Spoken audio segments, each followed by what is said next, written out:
your hair isn't growing and it's not your fault. At least not entirely. Sometimes it feels as if you're doing everything you need to do. Your deep conditioning, your rinsing, your protective styling. You're basically doing everything, but sometimes it feels like your hair has been stuck at the same length for months at a time, and it even feels like it's getting more unhealthy as time goes on. And it's not all you. Sometimes the blame actually belongs to somebody else. Like for one, whoever is making your hair. Yes, there are some girls out there, or some people out there who can make their hair by themselves. They sit down, braid their own hair, and it's come out looking incredibly good. But that's not the reality of a lot of us. Some of us will still rather just pay somebody to get our hair done. But the truth of the matter is, a lot of people who make hair, a lot of hairdressers who make hair have beef with natural hair, especially in this country.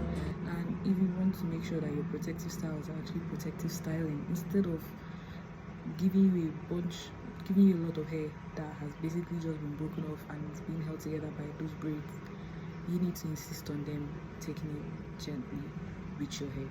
You have to tell them what not to do. You have to tell them to go slower, to detangle your hair properly. If you don't do that, then they are basically going to get rid of all the work that you've done in maintaining your hair over the past month or the past 2 months that you've had that protective style in. Number 2, you're stressed. Sometimes when you're stressed, your hair is going to feel it too. Everything in your body is going to feel it. And when you're stressed over something more important than your hair, because to be quite honest, there are other things that are more important than the way you look, including your hair.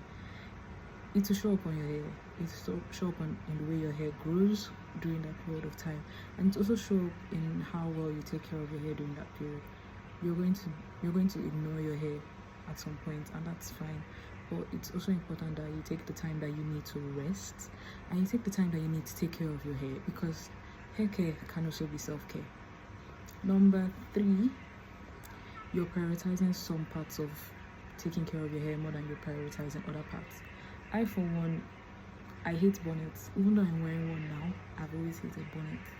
And sometimes, including that one thing that you ignore in your hair care routine, like the protein treatment, the deep conditioning, wearing the bonnet or sleeping with a certain pillowcase, can actually end up being the thing that will save your hair in the long run.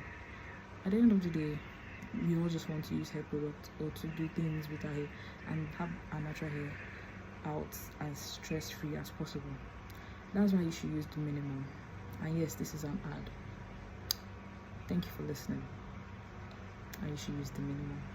Bye.